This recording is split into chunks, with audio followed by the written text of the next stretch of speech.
Good evening guys, good evening. Welcome to dream Setu. कैसे हैं आप सब? जल्दी से आ जाओ, जल्दी जल्दी जो ऑनलाइन जुड़ जाओ, फिर शुरू करते हैं क्लास को। चलो, हमने सारी थ्योरीज को पूरा कर दिया था, सारी अप्रोचेस पूरी कर दी थी कि आइडियलिज्म ने क्या बोला है, नेचुरलिज्म ने क्या बोला है, और उसके बाद में क्या थे। तो और नाम बताओ जल्दी जल्दी। Idealism, naturalism, pragmatic, pragmatic materialism, और क्या था? एग्जिस्टेंशलिज्म। क्या मतलब था उसका? कि आप इंसान को फ्रीली छोड़ दो, उससे ज्यादा से ज्यादा क्वेश्चन पूछो, वो अपने आप एक इन्वायरमेंट में ढल जाएगा और सीख लेगा। और एक रैशनलिज्म है ना, जिसमें रीजन से सीखते हैं। उसके बाद में कुछ पॉइंट्स थे जो मैंने आपसे बोला था कि आपको लर्न करके आना है, ऐसा मैंने बोला था ना। और आपने बोला था यस सर, ये भी बोला गया था ना कि यस सर। तो अब उसे करेंगे। You have 5 minutes for repeating. मैं आपसे क्वेश्चन पूछूंगा और आप जवाब दोगे। आप रिपीट कर सकते हो, आपके पास 5 मिनट है। Online class, online class, online class में सिर्फ एक बच्चा है, कोई नहीं। आगे बढ़ाओ, शुरू करो। चलिए करो स्टार्ट। खुशी, कर दो स्टार्ट। बंद कर दो अपना मोबाइल और कॉपीज, कॉपीज बंद कर दो, अपना पेन कॉपी सब रख दो। तो खुशी बताओ बेटा, एक लाइन में आपको बोल रहा हूं, इस लाइन को किसने बोला है? ये बोला है ethics and spiritual aspects of Indian philosophy. Sarvepalli, doctor Sarvepalli Radhakrishnan. Very good, 1 point हो गया आपका। नाम से पॉइंट लिख देते हैं। ये हो गई खुशी,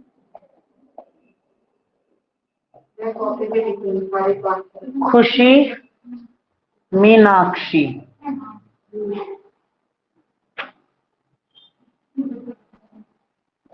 और सीखा।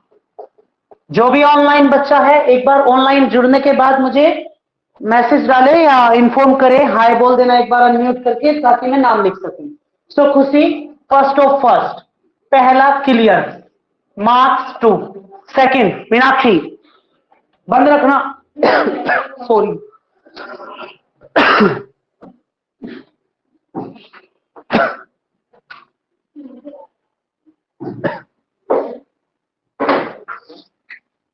चलो बताओ Meenakshi, education to transform human mind किसने बोला?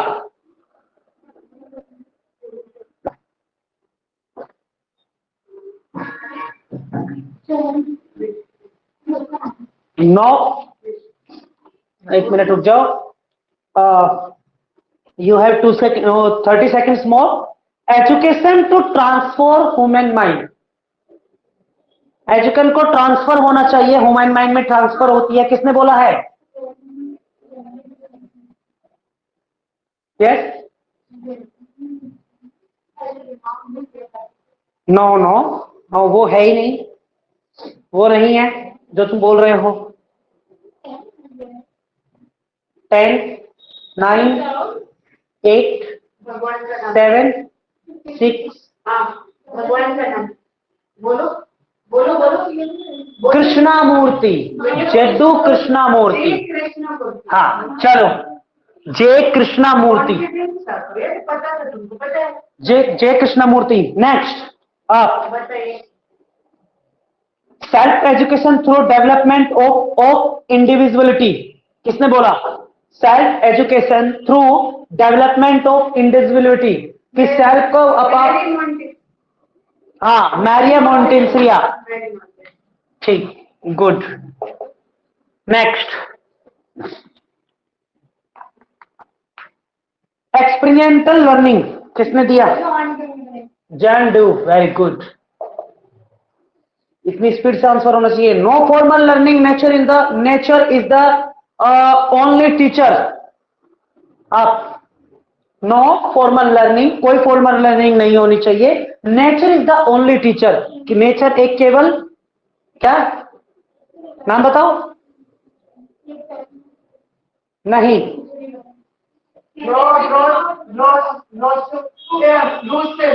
रुसेन second 2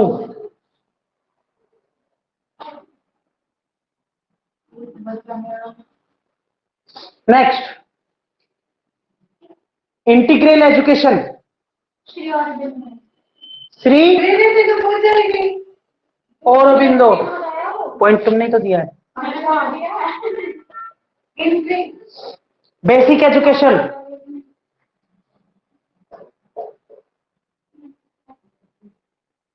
learning to take place from nature in the nature Rabindranath Tagore good evening sir. Good evening Parthiv. Yes sir. चलिए रेडी हो जाइए, मैं कुछ क्वेश्चन करने वाला हूं, नोट्स को ओपन मत करना। अभी जो लाइन सर, बोलूंगा वही बताओ ना, किसने उसको। वही हाँ ना जो कल आपने बोला था याद करने को। यस यस यस हाँ वो किया है सर, किया है वो। ठीक है सर चलिए मैं कुछ क्वेश्चन करता हूँ। हाँ सॉरी TIVH। यस चलिए मुझे बताओ कि इंटरनेशनल लिटरेसी डे किस तारीख को है? इंटरनेशनल लिटरेसी डे ना सर? हाँ 8 सितंबर सर, 8 सितंबर। 8 सितंबर गुड। दूसरा एक क्वेश्चन है कि self education through development of individuality, किसने बोला है ये लाइन को? किसने दिया है ये इस लाइन को? मेरे लिए ये क्वेश्चन है। हाँ आप ही के लिए है, अभी जब तक थर्ड तक नहीं पहुंच जाए तब तक आप ही के लिए है। सर क्या था क्वेश्चन? क्वेश्चन है कि सेल्फ एजुकेशन थ्रू डेवलपमेंट, अपनी एजुकेशन से डेवलपमेंट होता है ऑफ इंडिविजुअलिटी खुद से, ये किसने बोला है ऐसा? अरे सर पढ़ा था अभी थोड़ी देर पहले सर। मारिया करके नाम था, मारिया। हाँ मारिया मोंटेसरिया। अच्छा मोंटेसरी, हाँ सर मोंटेसरी। हाँ पूरा नाम याद ठीक है। Next teachers day, teachers day कब मनाया जाता है?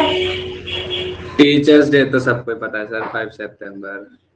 5 सितंबर, इसका तो बेसिकली सभी को पता है कि ये 5 सितंबर है। तो इंटरनेशनल टीचर डे कब है वो बता दिया उन्होंने। अभी रुक जाओ, अब आप बताएंगे। आपका लास्ट क्वेश्चन यहाँ पे, क्योंकि थर्ड इक्वल हो जाएगा, फिर 1 बाय 1 चलेंगे।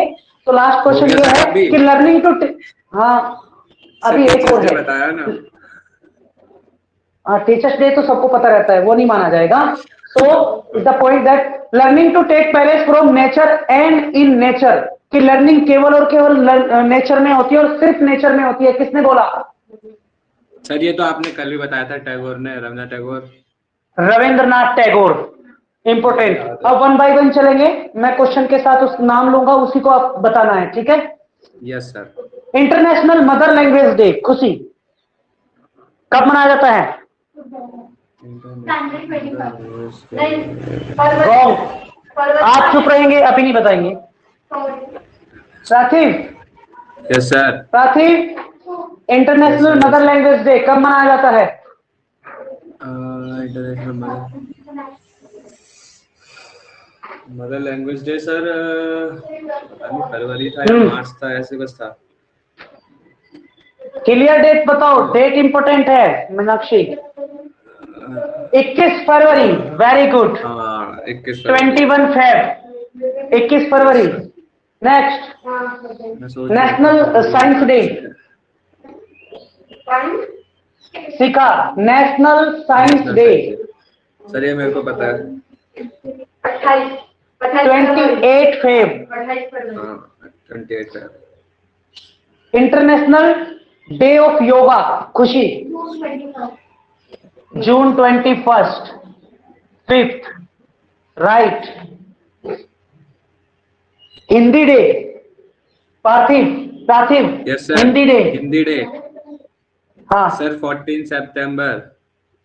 14 सितंबर, good. World braille day, Meenakshi, world braille day. कोई नहीं बोलेगा अकेला, हाँ। कितने जनवरी? गलत, सर मेरे को पता है। जल्दी बताओ।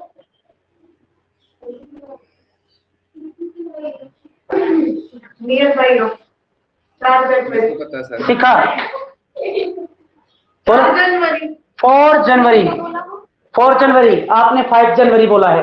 अरे सर मार्क्स तो फोन कर दिया सर। चलिए सॉरी, मार्क्स 4 लिख दिया। 2 चलो नेक्स्ट आगे लेते हैं कि एक बचा है इसमें अभी।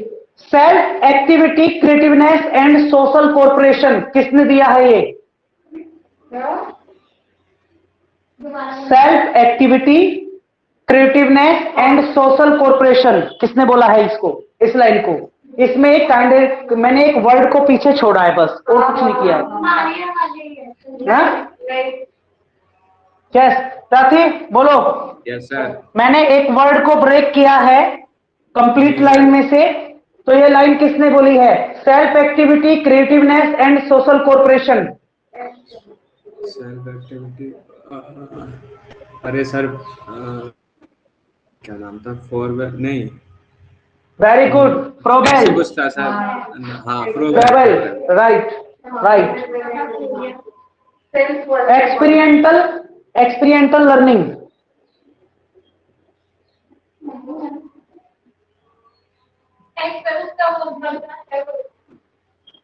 जल्दी बोलो। कल सर ने एक एग्जाम्पल दिया था। कल सर ने एग्जाम्पल दिया था। नहीं जोर से बोला करो, आप सुनाई नहीं दे रहा आपका। मीनाक्षी गलत। जॉन बताओ। John Dave, John Dave, very good. सारा हो गया। लगभग कंप्लीट हो गया। एक बचा है 24 जनवरी। हाँ वो इस साइड में। नहीं एक मिनट रुक जाओ। नहीं किया है। पीछे से याद नहीं किया, आगे वाले को। सो ये 6 हो गए, मुझे 7th क्वेश्चन सबका करना पड़ेगा, ठीक है? सो मैं पूछना स्टार्ट करता हूँ। डेट्स कंप्लीट कर ली है। National girl day, girl child day is also known as Balika Diwas. इसे किस तारीख को मनाया जाता है? खुशी मैं बताऊं? अब की बार आएगा प्रार्थी आपका नंबर। जी सर। गलत। क्या आपका भी यही है? जनवरी 21? नहीं सर 24। प्रार्थी 24, वेरी गुड 24। नेक्स्ट, इसमें से कोई भी नहीं बचा, इसमें से कंप्लीट क्वेश्चन हो गया है। इसके सारे ले लिया है। वे आज वो कल के टेस्ट में होगी, उनका मैंने बोला नहीं था। अक्टूबर नवंबर की तो कल के टेस्ट में होगी, मैंने सितंबर तक बोला था, है ना? चलो बताओ। Education to transform human mind. दोबारा से क्वेश्चन तुम पे ही आया है। Education to transform human mind, सबसे पहला क्वेश्चन ही घूम के आया है। मैं तो फिर अब कंफ्यूज हो जाऊंगी, सारा हो गया तो पहला ही आया जो पहला था। जो सबसे पहला क्वेश्चन का आंसर आपने दिया था वही आंसर है। अरे रविन्द्रनाथ टैगोर और महात्मा गांधी से अलग किसी का नाम नहीं याद है क्या? 2 ही नाम रेगुलर ले रहे हो।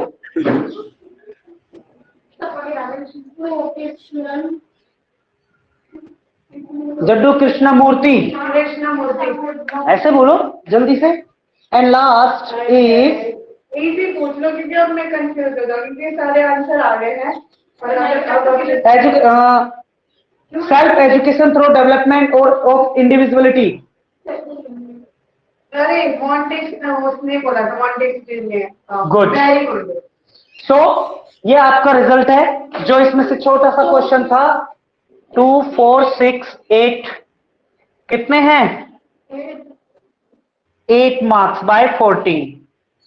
पार्थिव 2 4 6 8 10 12 marks about of 14। 2 4 6 8 8 14 and complete 14 by 14। कल के 5 मिनट्स और लगाएंगे स्टार्टिंग की इन्हीं पे, ठीक है?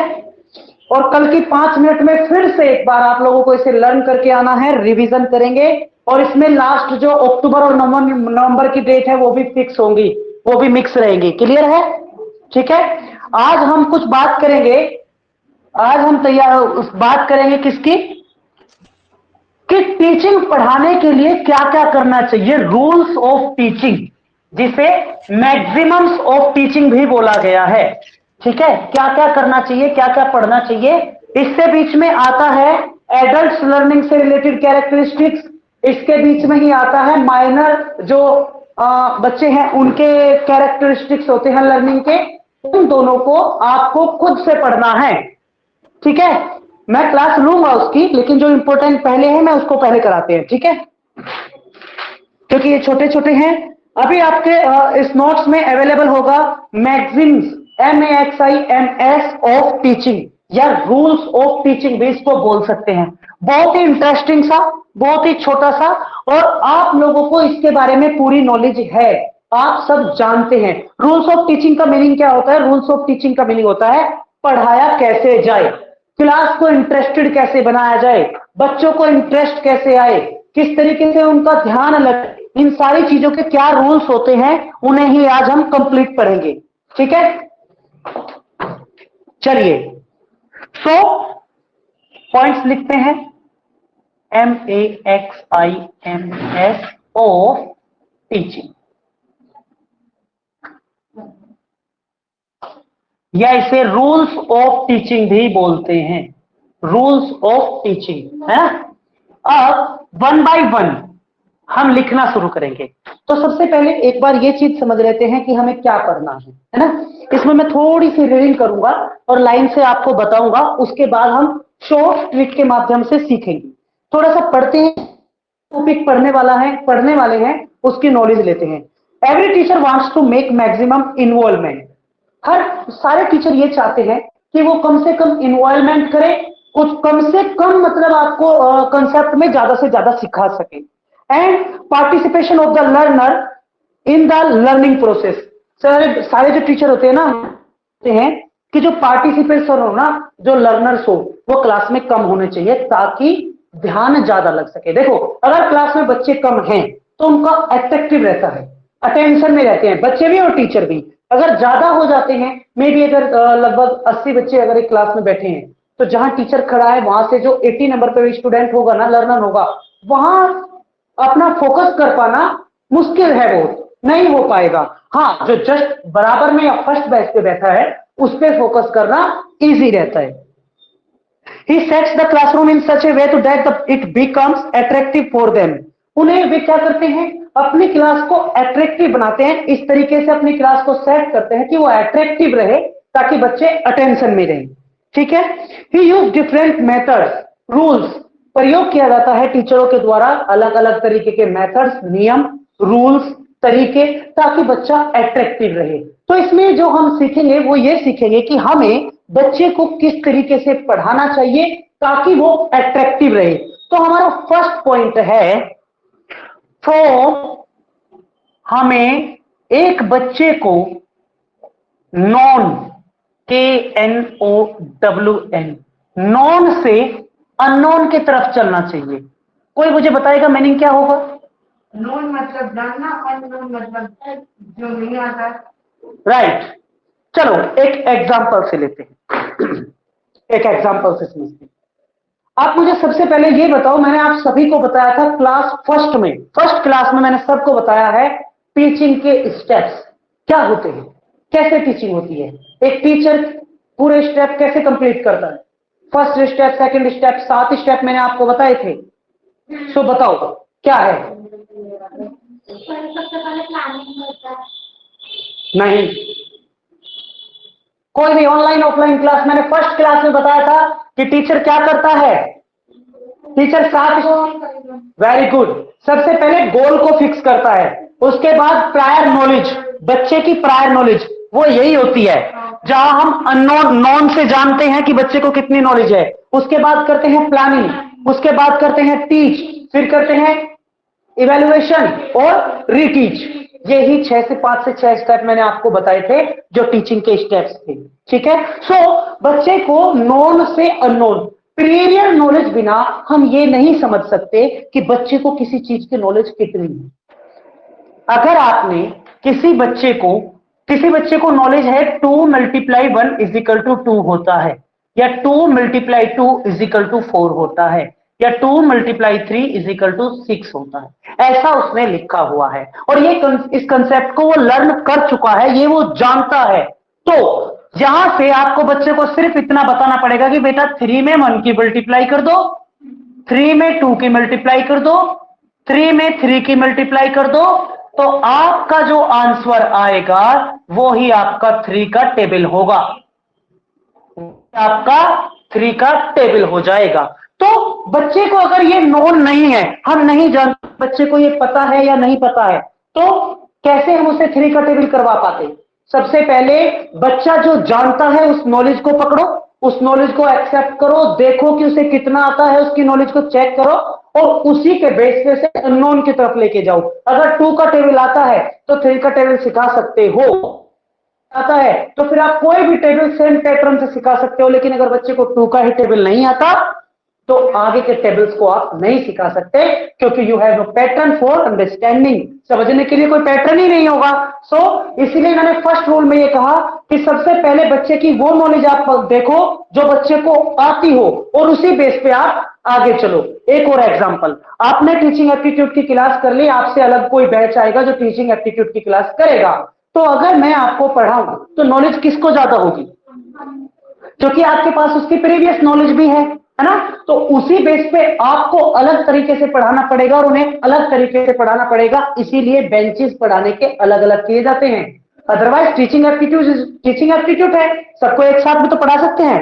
अलग अलग क्यों किया जाता है? यू हैव प्रीवियस नॉलेज, आपको उसके बारे में नॉलेज हो चुकी है, उन्हें नहीं है। अगर मैंने स्टार्टिंग से पढ़ाना शुरू किया तो आप बोर हो जाओगे, और अगर बीच में से जहां से आपको आता है वहां से पढ़ाना स्टार्टिंग किया तो जो फर्स्ट आके बैच बैठा है उसको समझ नहीं आ जाएगा, वो परेशान हो जाएंगे, वो बोर हो जाएंगे। सो फर्स्ट पॉइंट ये होना चाहिए कि नॉन टू अननोन, जो आता है वहां से, जो नहीं आता है उस तरफ चलना। दूसरा कंसेप्ट होता है simple to complex, simple to complex, यानी कि बच्चे को हमेशा सबसे पहले सिंपल चीजें आप दो, सिंपल चीजें दो। कोई भी चीज कॉन्क्रीट दो, कोई भी चीज सिखाओ वो उसे दिखाओ भी, है ना, वो भी एक पॉइंट बनेगा अलग से। तो इसे सिंपल और कॉम्प्लेक्स का मतलब क्या होता है कि अगर मैं आपको एक एग्जांपल से समझेंगे। अगर एक छोटा बच्चा है और मैंने उसे आते ही बोल दिया कि 8 डिवाइड बाई 2 मल्टीप्लाई 8 प्लस 9 -7 और इसे सोल्व करके दिखाओ, और बच्चा है फर्स्ट क्लास का, क्या वो ऐसा कर पाएगा? नहीं, ये तो बहुत ज्यादा कॉम्प्लेक्स हो गया ना उसके लिए। तो आप उसे पहले क्या सिखाओगे? आप सिखाओगे डिवाइड करना, कि 8 को अगर हम 2 से डिवाइड करेंगे तो आंसर 4 आएगा। फिर आप उसे सिखाओगे मल्टीप्लाई करना, कि 8 की अगर हम 2 में मल्टीप्लाई करेंगे तो 16 आएगा। फिर आप सिखाते हो कि अगर 8 में 9 को ऐड कर देंगे तो 17 आता है। फिर आप सिखाते हो 9 में से 7 को माइनस करेंगे तो 2 आएगा। आप उसे एक एक पार्ट सिखाओगे, यानी कि सिंपल तरीकों से सिखाओगे और धीरे धीरे कॉम्प्लेक्स की तरफ बढ़ाना है। ये कहता है, रूल कहता है कि बच्चे को जो सिंपल लगे पहले वो दिखाओ। अगर आपने कोई बहुत हार्ड चीज, बच्चा क्लास में आया और आपने आते ही से कोई बहुत ही हार्ड सा एक पॉइंट दे दिया तो उसका इंटरेस्ट खत्म हो जाएगा। और ये एक सिंपल सी बात भी है, अगर कोई क्वेश्चन आप मैथमेटिक्स करते हो, अगर कोई क्वेश्चन आपसे हो जाए तो आपको नेक्स्ट क्वेश्चन करने में अच्छा लगता है, इंटरेस्ट आता है। और अगर आपका पहला क्वेश्चन नहीं हुआ, मे भी गलत हो गया, तो आपका इंटरेस्ट खत्म हो जाता है। सो हमें चीजों को, एक टीचर को चीजों को बच्चों को कैसे सिखाना चाहिए? Simple to complex. पहले सिंपल चीजें सिखाए और बाद में कॉम्प्लेक्स चीजों की तरफ लेके जाए। क्लियर है? कॉन्क्रीट टू एब्स्ट्रैक्ट, ठीक है। सॉरी, इसे एक बार क्लिक कर सकते हैं। वैसे तो ये सिर्फ एग्जाम्पल है, ज्यादा कुछ नहीं है, ठीक है। कर दी सिर्फ।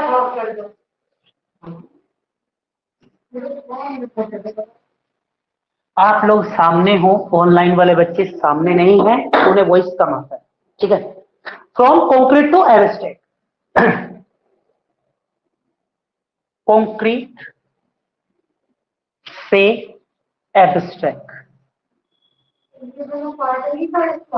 किसका? पार्ट नहीं है, पॉइंट से अलग अलग कि आपको वही पॉइंट था ना। हाँ ये पॉइंट्स है। आपको अपनी क्लास में जब आप बच्चों को पढ़ाओगे, because you are in future professor, आप बनने वाले हो हैं, तो आपको डीम्ड प्रोफेसर भी तो बोल सकते हैं, बनने वाले प्रोफेसर हैं, तो आप बनने वाले प्रोफेसर हो। आपको ध्यान रखना है कि आपको टीचर एक टीचर होने के नाते बच्चे के साथ क्या क्या करना है, उन्हें कैसे लर्निंग को देना है। सो कॉन्क्रीट कैसे, चलिए ये कंप्यूटर है, एग्जाम्पल से समझते हैं। और कंप्यूटर में 2 में 2 को ऐड किया गया। ये एग्जांपल मैं बहुत बार दे चुका हूं या नहीं दे चुका हूं? हैं?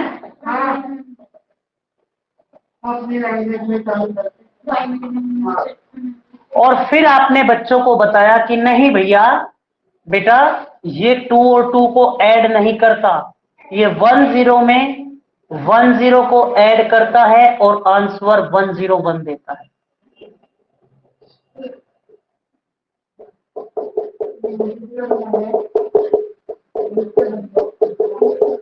क्या समझे इससे? यानी कि आपको सबसे पहले बच्चों के सामने किसी भी चीज को प्रेजेंट करके उसे दिखाना चाहिए। उसे लॉजिकली ये मत बताओ ना, पहले से ये मत बोल देना कि 2 और 2 नहीं जुड़ता, नहीं तो वो कभी सीख ही नहीं पाएगा। सबसे पहले कॉन्क्रीट चीजें, कॉन्क्रीट थिंग, जो भी आप उसे पढ़ा रहे हो वो कॉन्क्रीटली दिखा दो, शो करा दो, तो बच्चे का अटेंशन बढ़ जाता है। आप एप्पल माने सेब बोल रहे हो, आप सेब का पिक दिखा दो, है ना, एक फोटो दिखा दो, फ्लैश कार्ड दिखा दो। टीचिंग एड्स पढ़े हैं ना? टीचिंग एड्स क्या होता है? पढ़ा हुआ है, जो टीचिंग में हेल्प करते हैं, है ना? बोर्ड पे आप लगा दो कि जैसे लोयन के बारे में आपको सिखाना है बच्चों को, लोयन माने शेर होता है। अगर आप सिर्फ वर्बली बोलते हो, उसकी जगह आप क्या करो, लोयन को दिखा दो, है ना? एब्स्ट्रैक्ट की तरफ बढ़ेंगे धीरे धीरे। कॉन्क्रीट से एब्स्ट्रैक्ट यानी कि कोई भी पॉइंट पहले आप उसे शो कराओ और उसके पीछे का लॉजिक जो आपको बताना है उसे धीरे धीरे वहां तक लेके जाओ। यानी कि आपको पहले सिर्फ बच्चे को इतना बता दो कि 2 में 2 जुड़ के ना ऐड हो जाता है, अगर 2 में 2 को ऐड कर दिया जाए तो 4 हो जाता है, सिर्फ इतना समझाओ और धीरे धीरे धीरे एब्स्ट्रैक्ट की तरफ बढ़ो। अब उसे बताना शुरू करो कि जो कंप्यूटर की लैंग्वेज है, कहां रखता, हाँ, जो कंप्यूटर की लैंग्वेज है वो बाइनरी लैंग्वेज है, वो 2 और 2 को नहीं समझती है, वो सिर्फ समझती है किस लैंग्वेज को, 0 और 1 की लैंग्वेज को समझती है, जिसे बाइनरी लैंग्वेज में 2 को बोला जाता है 10 और 2 को बोला जाता है 10 और 4 को बोला जाता है 100। समझ में आया? तो कैसे? कॉन्क्रीट से एब्स्ट्रैक्ट की तरफ। जो तुम दिखाओगे उससे उसका लॉजिक बाद में बताओ। समझ में आया? इसमें ऐसा कुछ बोला गया है क्या? देखते हैं, लर्न, एक बार रीड कर देते हैं। Concrete things are solid things. Concrete things कैसी होती है? सॉलिड थिंग्स होती है, जिसे हम देख सकते हैं आसानी से, है ना? They can be visualize but abstract thing are only imaginative. ये कैसी थिंग्स होती हैं? ये विजुअली होती हैं, इन्हें हम देखते हैं। एब्स्ट्रैक्ट है इमेजिनेशन, इनका इमेजिन करते हैं, लॉजिक लगाते हैं इनके, यानी कि कंप्यूटर के अंदर हुआ होगा वो हमने देखा नहीं है, ये हमने देखा है। हमें 2 भी दिखाई दिया, हमें ऐड भी दिखाई दिया, हमें 2 भी दिखाई दिया, हमें 4 भी दिखाई दिया, लेकिन कंप्यूटर के अंदर जो घटना घटी है वो हमें दिखाई नहीं दी। सो इसीलिए इन्होंने इमेजिनेटिव थिंग बोला है। The child understand more easily. बच्चा बहुत आसानी से सीखता है। क्या सीखता है? When throw dot their sense and never forget the material. हमने पहले भी इस चीज को बताया हुआ है और आज फिर से एक्सप्लेन करते हैं। बच्चा किसी भी चीज को बहुत अच्छी तरीके से सीखेगा जितने उसके साइंस ऑर्गन्स यूज हुए होंगे। आप सिर्फ सुनते हो तो एक कान आपका काम कर रहा है, आप अगर देख भी रहे हो तो डबल काम हो जाएगा। अगर आप सुन भी रहे हो, देख भी रहे हो और उसे लिखते भी हो तो ट्रिपल सेंस यूज होंगे। और अगर आप उसका प्रैक्टिकली भी यूज करते हो तो उसे भूलना मुश्किल, मतलब ये कहते हैं कि उसे वो लॉन्ग टाइम तक याद रह सकता है। जितने हमारे सेंस ऑर्गन्स वर्क करेंगे किसी चीज को लर्न करने में, सीखने में, वो हमें उतने लंबे समय तक याद रहेंगे। क्लियर है? आगे बढ़ते हैं। ऑन द अदर हैंड, या ये भी कह सकते हैं, इफ एब्स्ट्रैक्ट थिंग और ideas are presented they forget them soon. यदि कोई एब्स्ट्रैक्ट थिंग या आइडिया प्रेजेंट किया जाता है तो उसे हम जल्दी भूल जाते हैं, क्योंकि हमारे सेंस ऑर्गन वर्क नहीं करते। हमारे सेंस ऑर्गन्स ने ना इसे देखा है ना, बस अब सुन रहे हैं, अब सुन रहे हैं। देखा तो हमने इसी है, तो हम इसे लॉन्ग टाइम याद रख सकते हैं, इसे हम बहुत जल्दी भूल जाएंगे। वो तो क्या है कि आप रेगुलर मेरे फेस से सुन रहे हो ना कि हम क्या करते हैं एब्स्ट्रैक्ट में। मैं कंप्यूटर का आपको एग्जांपल दे रहा हूं तो आपको याद हो गया, अदरवाइज आप भी भूल जाते कि टू को बाइनरी लैंग्वेज में क्या बोलते, भूल जा चुके होते। सो एबस्ट्रिंग थिंग को भूला जा सकता है, जल्दी भूल जाता है, भूल जाते हैं। एड फोरबेल सेड, फोरबेल ने क्या कहा है, फोरबेल ट्रोएल बेल, our lesson how to start in the concrete and and is the abstract. एक लाइन है बहुत अच्छी सी, इसे नोट कर लेना। फ्रोएबेल ने बोला, फ्रोएबेल ने यह बोला है कि हमारा कोई भी लेसन स्टार्ट होना चाहिए एक कॉन्क्रीट से और अंत होना चाहिए एब्स्ट्रैक्ट पे, इसे बोला है फ्रोएबेल ने। FROEBAL, BEL, ठीक है, इस लाइन को इन्होंने बोला था। आगे क्या कहते हैं, अब ये एग्जांपल दे रहे हैं छोटे सा। हाँ यस यस सर ये आपने जो अभी लाइन बोली थी प्रीवियस में, वो दोबारा बोल दीजिए एक बार। our lesson out to start in the concrete and in the abstract।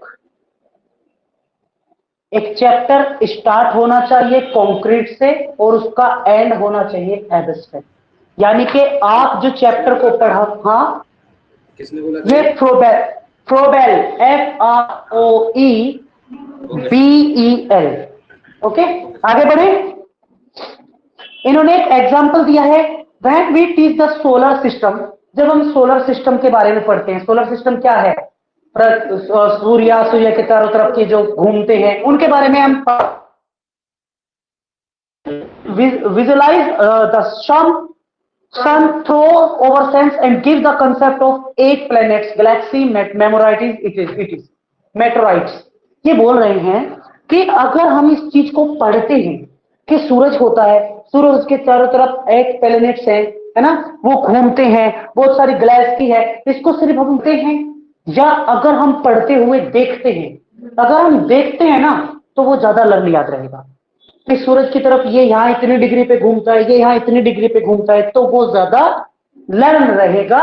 तो पहले आप बच्चों को दिखाओ कि ये सूरज है, ये सूरज की तरफ ऐसे प्लैनेट्स घूमते हैं, और उसके बाद उसके बारे में एक्सप्लेन करो, तो कॉन्क्रीट हो जाएगा, ठीक है। For this process, through this process, इस प्रोसेस के द्वारा the learner understand the material more easily. इसके द्वारा जो स्टूडेंट है वो बहुत आसानी से, इजिली, आसानी से सीख लेते हैं। इंटरेस्ट बना रहता है, इंटरेस्ट बना रहता है। जैसे कि आपने देखा होगा कि आपको पढ़ाते टाइम, टीचिंग एप्टीट्यूड पढ़ाते टाइम मैं आर्ट बनाता हूं, उससे क्या होता है आपके माइंड में वो बात ना फिक्स हो जाती है।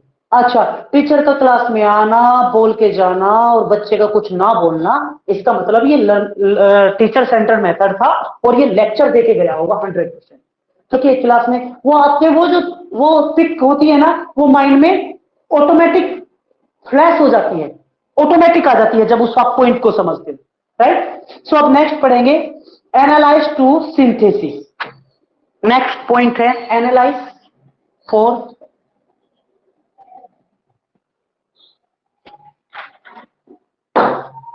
ANALYASIS, analysis to synthesis.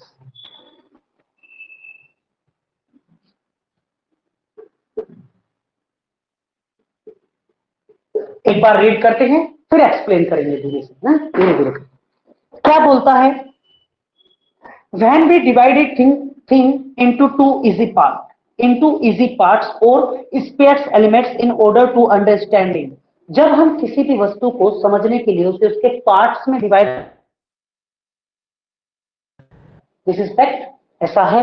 अगर आपसे डायरेक्टली कोई ये बोले ना कि टीचिंग एप्टीट्यूड बता दो क्या होता है, आप नहीं बता पाओगे। तो टीचिंग एप्टीट्यूड को क्या किया गया है, उसके पार्ट डिवाइड कर दिया गया है छोटे छोटे पार्ट्स में, जो आप पढ़ते हो, है ना। जहां आपने टीचिंग थ्योरीज को अलग पढ़ा, लेवल्स को अलग पढ़ा, टीचिंग के लर्निंग्स को, लर्नर क्या होते हैं, लर्निंग्स क्या होती है, सबके अलग अलग पार्ट्स पढ़े तो उसे इजी हो जाता है पढ़ना, ठीक है।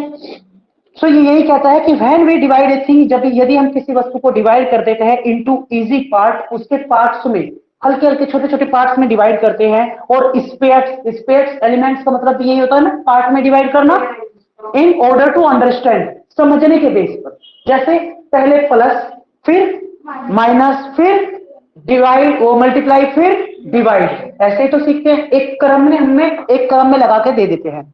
इट इज द प्रोसेस, यह प्रोसेस है। So it easily is called, जो ये हमने शुरू में किया है ना कि पार्ट्स में करना, इसे बोलते हैं एनालिसिस, वर्णन। एनालिसिस का मतलब होता है फैला देना, है ना। छोटे छोटे पार्ट्स में कोई चीज थी, उसको हमने फैला दिया, छोटे छोटे पार्ट्स में तोड़ दिया। आगे क्या बोलता है, it is the process the help in understanding, यह मदद करता है बच्चों को समझने के लिए। क्या समझने के लिए? The hidden elements of thing, छिपी हुई चीजों को, छिपी हुई चीजों को सीखने में मदद करता है। और the case of some incident और बिहेवियर, यह किसी व्यवहार को समझने में भी मदद करता है। उसे क्या बोलते हो? उसे क्या बोलोगे?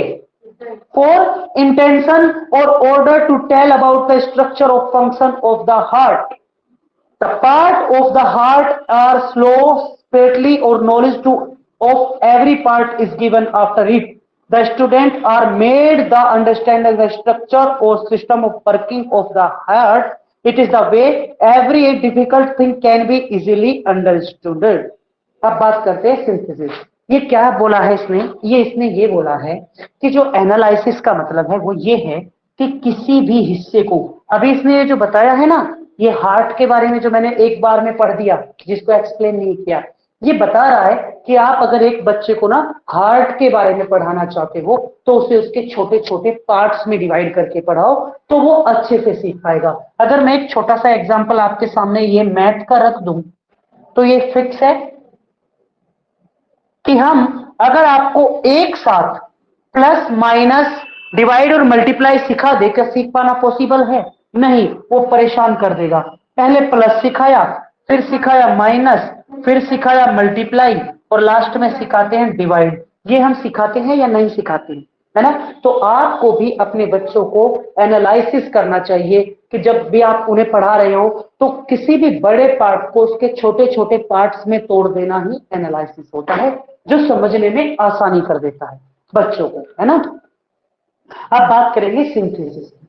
Synthesis is the just opposite of analyse. ये क्या है? एनालाइज का एकदम उल्टा। ये फैले हुए को इकट्ठा कर लेता है, यहां फैलाया, यहां इकट्ठा कर दिया। यहां आप क्या करोगे? एक ही क्वेश्चन ऐसा दे दोगे जिसमें प्लस भी होगा, माइनस भी होगा, मल्टीप्लाई भी होगा और डिवाइड भी होगा। यहां आपने बिखेर के एक एक को एनालाइज किया, सिंथेसिस में सब कुछ जोड़ के एक साथ दे दिया। आपको ऐसा ही करना चाहिए। पहले किसी भी चीज को एक्सप्लेन करना चाहिए, और ये इसके मान लो समरी है, लास्ट में जो आप करते हो ना कंक्लूजन है, तो यहां से आपने आइडिया इस पे आइडिया दिया, इस पे आइडिया दिया, इस पे आइडिया दिया, इस पे आइडिया दिया, और लास्ट में क्या दे दिया? कंक्लूजन दे दिया। तो आपको ऐसे अगर आप करते हो तो बच्चा एक्टिव रहेगा, उसका इंटरेस्ट बढ़ेगा। अब थोड़ा सा और पढ़ते हैं, क्या कहते हैं? All parts are so as a whole, सभी पार्ट्स को एक साथ जोड़ दो।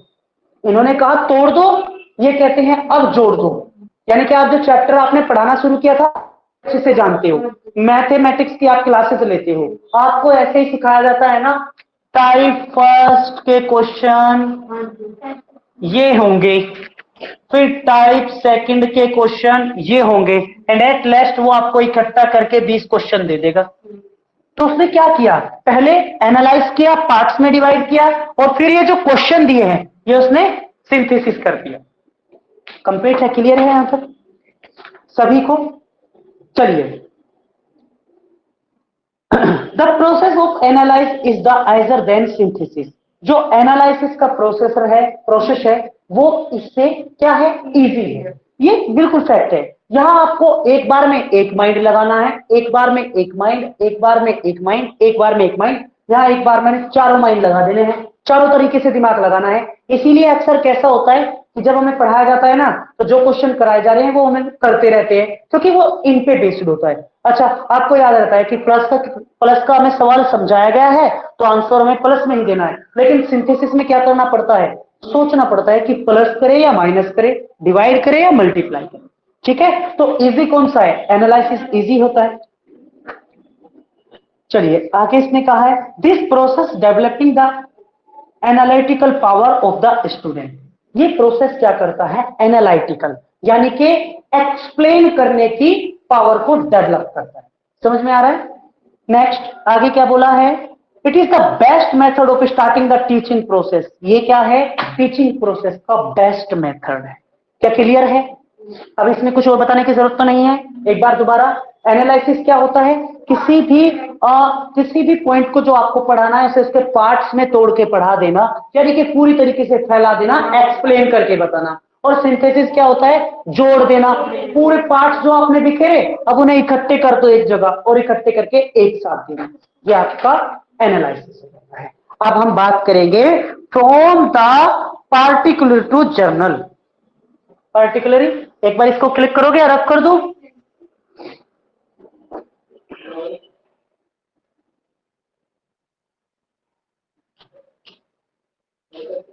हो गया? चलो आगे बढ़ते हैं। आगे क्या बोला गया है उस पर ध्यान देंगे एक बार। अब ये बात करता है, और ये मैं आपसे पूछ सकता हूं क्योंकि आप लोगों ने इसे बहुत अच्छे से पढ़ा हुआ है। फ्रॉम, कोई मुझे इसे एक्सप्लेन करे, ऑनलाइन ऑफलाइन क्लास कोई भी, फ्रॉम पर्टिकुलर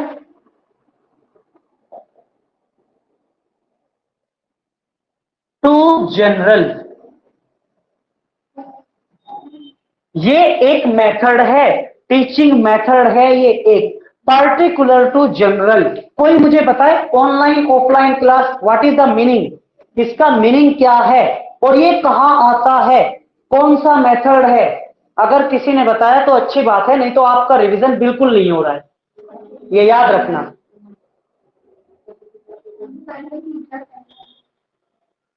ये स्टूडेंट सेंटर्ड है, ये टीचर सेंटर्ड नहीं है। फ्रॉम है तो उससे ही होगा। हाँ, फ्रॉम के पर्टिकुलर टू जनरल है। पार्टिकुलर टू जनरल एक पॉइंट मैंने आपको बताया था टीचिंग के अंतर्गत। टीचिंग मेथड्स में आया था, ये टीचर सेंटर्ड मेथड में लिखा रहता है, लेकिन ये स्टूडेंट सेंटर्ड मेथड है। अब सर हाँ सर, ये वो हो सकता है कि मतलब ऑब्जर्व करके खुद से पढ़ने वाला, जैसे वेरी गुड, वेरी वेल, बिल्कुल ये वो ही है भैया।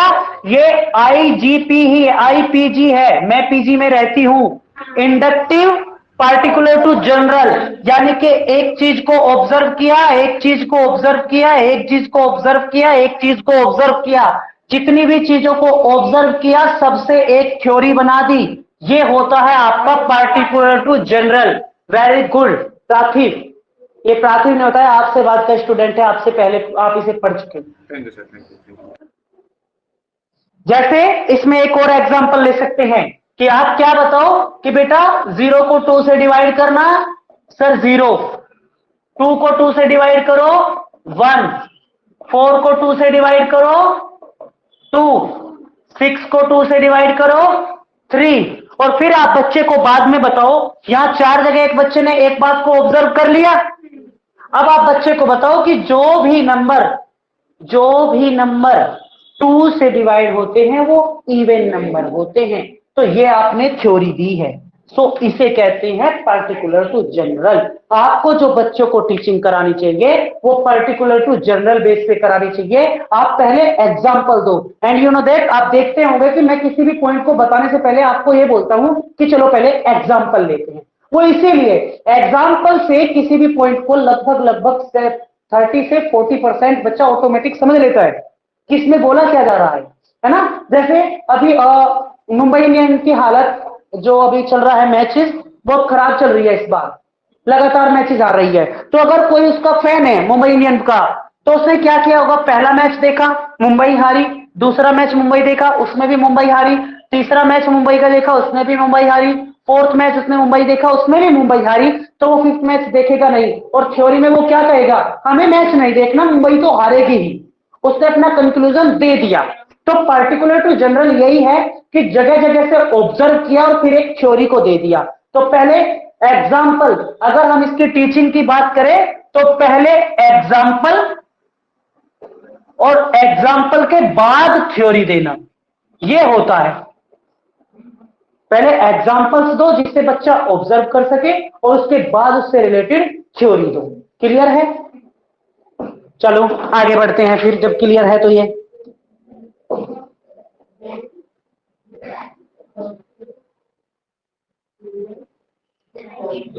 कर दो रफ। एक मिनट।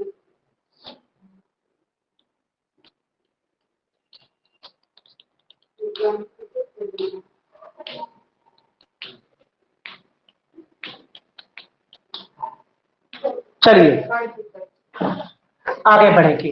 अब बात करेंगे इंपीरिकल और रैशनल या रीजन। इंपीरिकल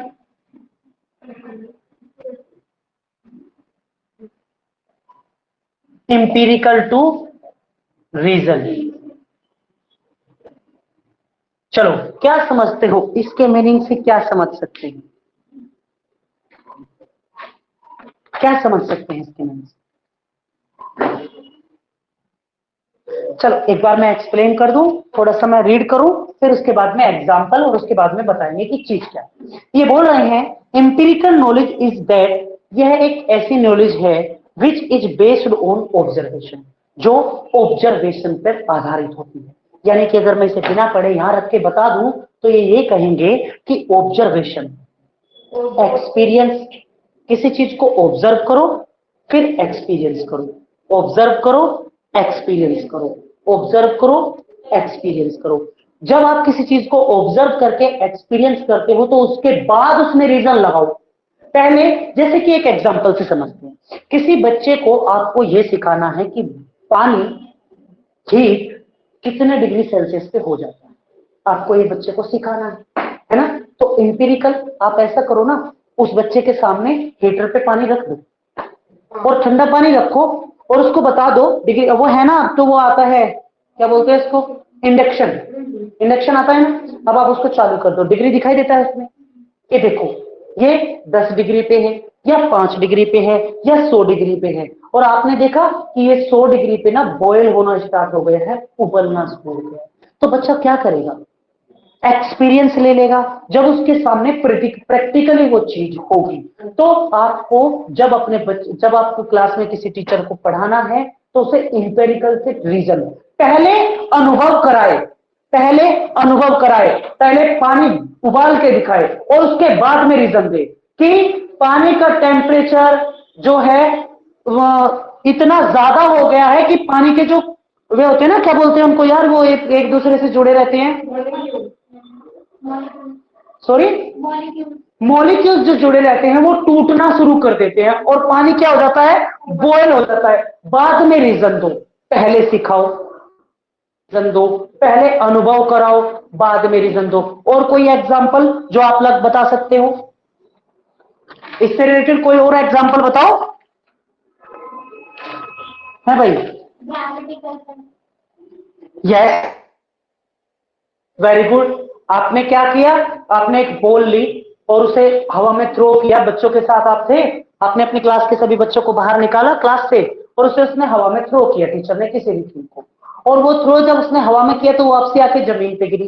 तो पहले टीचर ने थ्रो किया, बच्चों से एक्सपीरियंस करवाया या बच्चों से थ्रो करवाया और फिर बच्चों को बोला अच्छा अब बताओ ये वापसी जमीन पर ही क्यों गिरी, हवा में क्यों नहीं रुकी। तो उसने क्या किया, पहले अनुभव कराया फिर रीजन दिया। तो हमें भी अपनी पढ़ाई में जब हम बच्चों को पढ़ा रहे हैं तो इसका यूज, पहले उन्हें एक्सपीरियंस दो और उसके बाद उन्हें रीजन दो, इसको कहा बोला इसमें। अब अगले की बात करेंगे,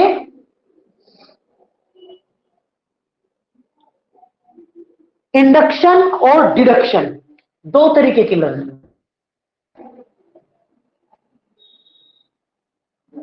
induction, induction to deduction.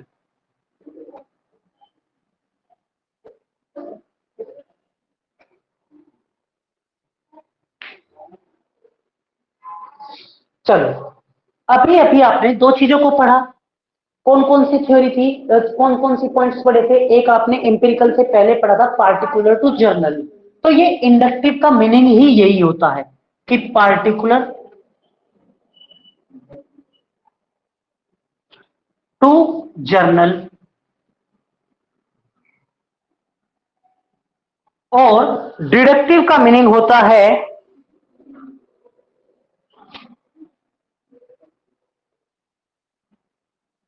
Inductive, deductive का मतलब होता है जर्नल टू पार्टिकुलर। ये क्या हुआ सर? इसका मीनिंग क्या हो गया? इसका मीनिंग ये हो गया कि पहले आप बच्चों को एग्जाम्पल दो, उससे थ्योरी बनाओ। थ्योरी बनाओगे, यहां से तुमने एक थ्योरी बनाई, ये बन गई जी थ्योरी। अब इसी थ्योरी में से क्वेश्चन करो, इसी थ्योरी में से क्वेश्चन करो। अभी तक आपने ऑब्जर्व करके क्वेश्चन बना, पूरी थ्योरी बनी, थ्योरी में से अब क्वेश्चन बनाओ और पूछो बच्चों से। ऐसा ही तो होता है, पूरा एक चैप्टर पहले पढ़ाया जाएगा, फिर उसके क्वेश्चन निकाले जाएंगे, बच्चों से उनके आंसर लिए जाएंगे। वही तो ये बोल रहा है, ये बोल रहा है कि पहले पार्टिकुलर टू जर्नल जाओ और फिर जर्नल से पार्टिकुलर पे भी जाओ, दोनों जगह काम करो तो बच्चा ज्यादा अच्छा सीखेगा। एक बार इसको रीड करते हैं, क्या बोल रहा है। ये कहते हैं कि the process of deriving general laws, जो जर्नल, जो सामान्य नियम है, rules of formulating from particular explain examples is the called induction. यानी कि जिसमें आप नॉर्मली एग्जांपल्स के थ्रू पढ़ाते हो, वो आपका इंडक्टिव हो गया, है ना। जर्नल टू, जिसे पार्टिकुलर टू जर्नल कहते हैं। इन इट, इसमें, if A statement is true is a special situation, यदि कोई स्टेटमेंट सच है किसी स्पेशल सिचुएशन में, it will also be true in other similar situation में, तो यह अन्य सेम कंडीशन में भी सच होगा या नहीं होगा। अगर कोई चीज आपने आज सच बोली है किसी कंडीशन में, और ऐसी ही सिमिलर कंडीशन कोई और आती है, तो वो उसमें भी सही होगा या नहीं होगा? होगा, क्यों नहीं होगा? है, जमीन में ग्रेविटी है तो है, कहीं भी जाओगे ये बात तो लागू होगी ना। तो यही ये बोला है इन्होंने। आगे, इट मीन्स, इसका मतलब है drawing a conclusion from a set of example. चलो इसका मतलब एक उदाहरण से समझते हैं। ऐसा इन्होंने बोला, क्या बोल रहे हैं? एग्जाम्पल है, when hydrogen reacts with boron, जब हाइड्रोजन गैस बोरोन के साथ में रिएक्ट करती है तो क्या करती है? It gives boron hydride, boron hydride बनाता है। पोटेशियम रिएक्ट्स हाइड्रोक्साइड, पोटेशियम बनाता है। यानी कि अगर ये बात सच है तो ये बात उसी कंडीशन में आप कहीं भी करोगे तो सच ही है। लैब में किया तो वहां भी सच है, लैब के बाहर करो वहां भी सच है, घर में करो वहां भी सच है, बोरन हाइड्रोक्साइड ही बनेगा, बस ये सच है। यही इन्होंने बोला है, ठीक है।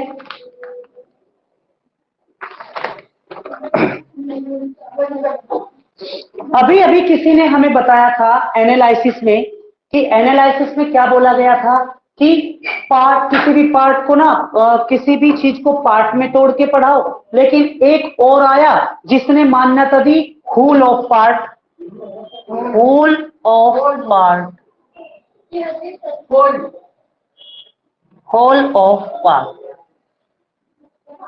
इसका मीनिंग कोई बताएगा? इसका मीनिंग क्या है, बताएगा? जो पूरा है उसको तो इनका कहना यह था कि ये बात बिल्कुल भी सही नहीं है कि आप पार्ट्स में तोड़ के बताओ, है ना। अगर मुझे आपको, मैं आते ही आपसे बोलता हूं कि good evening guys, welcome to dream Setu, और आज हम टॉपिक पढ़ेंगे ये, तो अगर आपने, मैं आपको टॉपिक ना बताऊं और पार्ट्स बताता चला जाऊं तो समझ में नहीं आएगा, ऐसा इनका मानना है। इसीलिए ये कहते हैं कि पहले कंप्लीट पार्ट बताओ क्या है। जैसे हमने बता दिया सर, कंप्लीट पार्ट है टीचिंग एप्टीट्यूड, और इसमें कौन सा पॉइंट पढ़ रहे हैं सर? रूल्स ऑफ टीचिंग पढ़ रहे हैं, rules of teaching.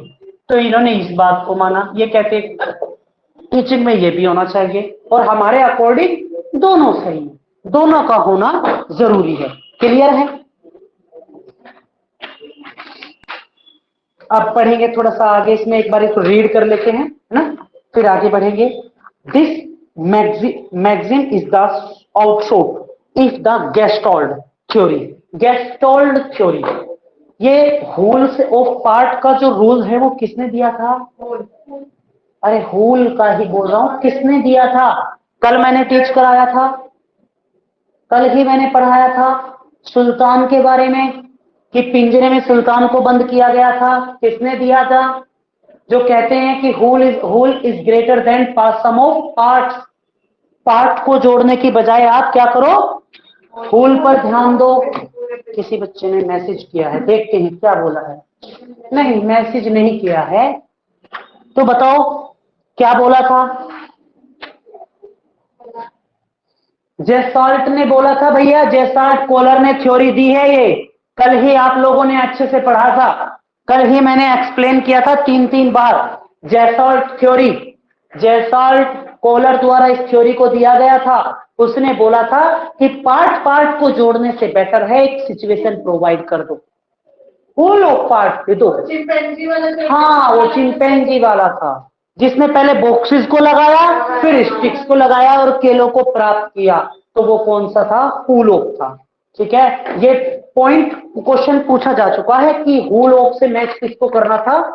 जेसॉल्ट, जेसॉल्ट, JESTALT, जेसॉल्ट, ALT।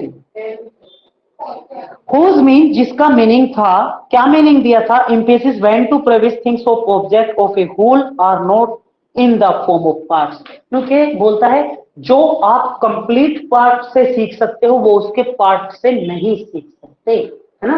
क्योंकि चिंपैंजी को, उस सुल्तान को किसी ने बताया थोड़ी था कि तू बॉक्स लगा ले या स्टिक्स को जोड़ ले। वो सब क्या है?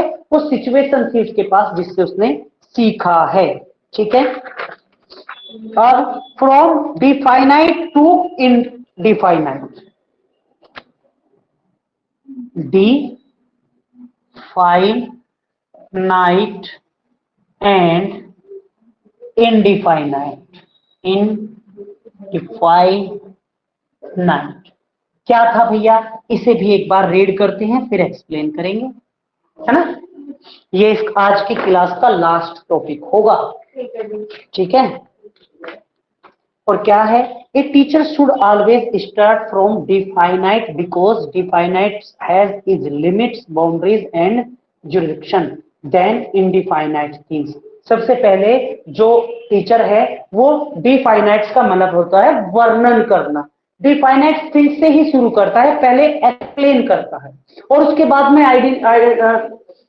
इनडिफाइनाइट तो फिर अपना लॉजिक बताता है। जैसे मैं हाल ही में कर रहा हूं ना, मैं आपको क्या कर रहा हूं? पहले रीड कर रहा हूं तो मैं डिफाइनाइट कर रहा हूं, डिफाइन कर रहा हूं। उसके बाद में मैं एक लॉजिक आपको बता रहा हूं, उससे क्या सोच सकते हैं, वो इनडिफाइनाइट हो गया। यही इसने बोला है। ये कह रहा है कि जो शुरू में जिसकी एक बाउंड्री होती है, जिसकी एक लिमिट होती है, वो आपका डिफाइनाइट है कि आप डिफाइन करने में लगे हुए हो। ठीक है, वी ऑलवेज हैव कॉन्फिडेंस, हमेशा हमें हमेशा कॉन्फिडेंस होता है इन डिफाइनाइट एंड टेस्टेड थिंग। हमें डिफाइनाइट और टेस्ट थिंग पे विश्वास होता है बच्चों को। मैं जो बोल रहा हूं उससे बेटर वो मानते हैं उस चीज को जो लिखी हुई है, राइट? तो उस पर ज्यादा विश्वास होता है। We learn easily indefinite thoughts, हम उन थॉट्स को इजीली लर्न कर ले जाते हैं, वो जो इनडिफाइनाइट्स होते हैं। होता है कैसे? मैं अब आपको ये बताऊं कि जेस्टॉल्ट थ्योरी को, जेस्टॉल्ट ने किस थ्योरी को दिया है? होल ऑफ पार्ट वाली थ्योरी को दिया है। आपको पता चल जाएगा, लेकिन अगर उसकी पूरी थ्योरी को आपको पढ़ना पड़े तो भूल जाओगे। तो इनडिफाइनाइट्स को याद रखना इजी होता है क्योंकि वो छोटे रहते हैं। और हम इंस्टीट्यूट, कोचिंग क्लासेस क्यों ज्वाइन करते हैं? बुक्स तो भी अवेलेबल हर जगह है, हम अंडरस्टैंडिंग और हमें कंसेप्ट छोटा मिल जाए, इसीलिए तो इन चीजों को हम क्या करते हैं? ऐड करते हैं। ठीक है, आगे मतलब इन चीजों का यूज करते हैं।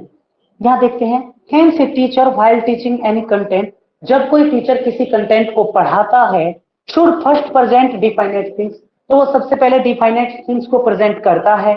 Ideas and then can learn identify things easily, और पहले तो डिफाइनाइट थिंग्स को प्रोवाइड करेगा और फिर बाद में बताएगा उसका इनडिफाइनाइट, जिससे उसे लर्न करना इजी हो जाता है। यानी कि मैं सिंपली एक बात कहूं, पहले पढ़ के बताना और लास्ट में उसमें से जो थॉट है, टीचर अपने थॉट्स के द्वारा उस थॉट को ट्रांसफर कर देता है बच्चों को, वो आपका इनडिफाइनाइट होता है।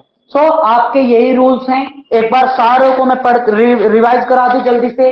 पहला रूल्स कौन सा है? Known to unknown. दूसरा कौन सा है? Simple to complex. फिर क्या है? Concrete to abstract, analyze to synthesis, particular to general, empirical to rational, induction to deduction site. और इसमें दो बचे हैं, उनको हम कल करेंगे। whole to parts and from definite to identity. Clear है? सो आज के लिए इतना ही काफी है। कल तो नहीं, अब मिलेंगे मंडे में। मे बी कि पॉसिबल हो पाया तो मैं आपकी क्लासेस लेने वाला हूं। अब मैं सैटरडे संडे में भी मैं ऐसी कोशिश कर रहा हूं कि मैं ऐसा कर पाऊं, आपका कंसेप्ट भी जल्दी हो जाएगा। और इस चैप्टर के जो टीचिंग एप्टीट्यूड है, इसके दो क्लासेस और पेंडिंग है, 2 या 3 क्लासेस पेंडिंग है। उसके बाद ये कंसेप्ट खत्म हो जाएगा और हम शुरू करेंगे, या तो करेंगे लॉजिकल रीजनिंग को शुरू, या तो करेंगे रिसर्च एप्टीट्यूड को शुरू। ठीक है? इसकी 2-3 क्लासेस बचे हैं। नेक्स्ट वीक हम डेफिनेटली खत्म करके दूसरा टॉपिक स्टार्ट कर देंगे। ठीक है? अब यहां तक किसी को कोई क्वेश्चन ऑनलाइन ऑफलाइन क्लास, तो वो मुझसे प्लीज पूछ सकते हैं। अदरवाइज मंडे तक के लिए thank you, bye bye, take care, अपना ध्यान रखें, रिवीजन करें, रिवीजन बहुत जरूरी है।